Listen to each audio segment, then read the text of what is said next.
Ma question est adressée au président de la RDC. Monsieur le Président, si la sécurité est à l'évidence un gros problème pour vous, si vous étiez capable de résoudre ce problème par vous-même, vous l'auriez fait depuis longtemps.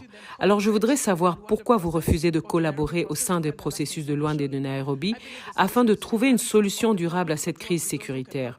Je pense que la solution est entre vos mains et qu'il faudrait travailler avec ceux qui sont prêts à vous aider pour résoudre vos problèmes.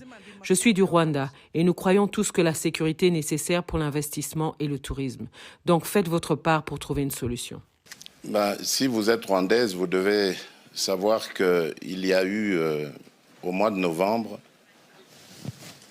une discussion qui a abouti à la définition d'une feuille de route pour sortir justement de cette crise.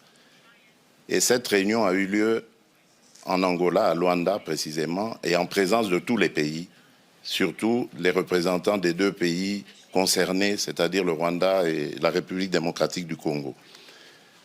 Il a été convenu, comme j'ai dit, une feuille de route qui décrétait le cessez-le-feu et le retrait immédiat du groupe de M23 qui est soutenu par le Rwanda le 25 novembre.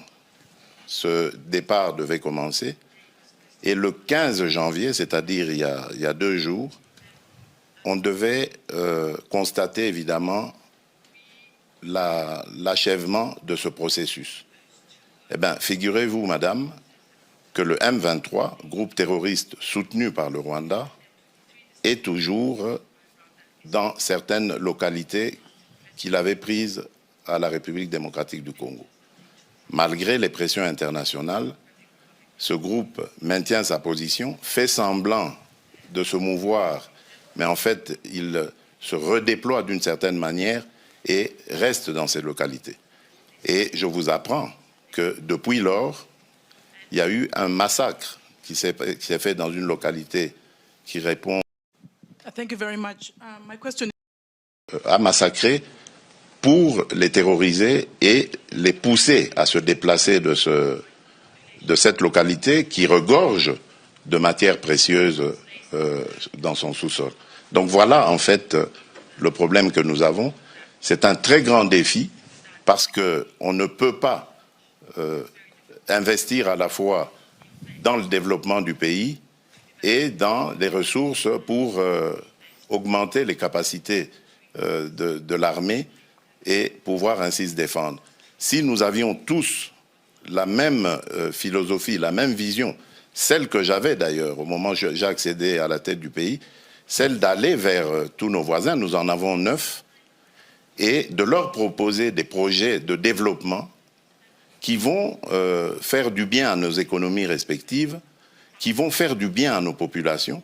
Et je peux vous citer comme ça, pour chaque pays, chacun des 9 voisins que nous avons, quel est le projet dans lequel le projet que j'avais proposé et dans lequel j'invitais que nous nous investissions tous pour aller vers ces échanges commerciaux, économiques et autres qui allaient amener la paix et garantir la stabilité de la région.